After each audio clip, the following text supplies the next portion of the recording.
So you want to know where figs come from? Nice and fresh? That's easy. I'm taking you to meet my friend, Kevin Herman. He is a third-generation California fig farmer.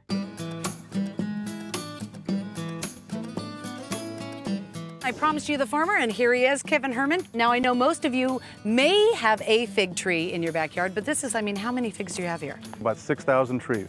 So let's talk a little bit about the variety that we have here today. What is this? This is a black mission fig tree. Okay. And it's the black skin fig discovered or brought here by the missions. Yes. Figs actually were planted in Fresno in what, 1885? About. I know you're always cultivating new varieties of figs. One is really good that we're not allowed to talk about, but I know they're out there. Yeah, no, it's a lot of fun. We're always trying to meet consumer demands. Right. They want sweet tasting figs, and they want figs that have a good shelf life, and we got some new varieties that are in the pipeline, so to speak, that we're really excited about. You, day in and day out, have obstacles to overcome. Give us a few examples of some of those. Sure. Well, the weather is the first and foremost. It's supposed to be cooler today than what it is, and it's really hot out here in the sun, and it's difficult to predict when things are going to get ripe. I know that you have to pick figs off the tree ripe, but not too ripe, but you have to let them ripen on the tree to get their sugar. That's right. And then you have to harvest them. So there's a really timing issue kind of thing going on. Yeah, this ranch is going to be harvested for about 45 days,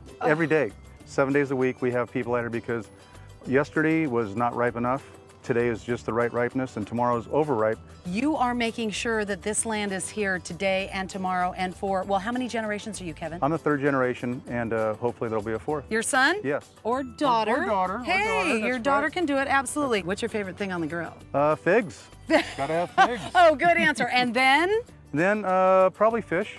Probably fish. Yeah. Fish and figs. Yeah. All right, if you want to know more about farming, check out our website, bringingithome.com. But when you eat that fig, think of Kevin. He's making it for you.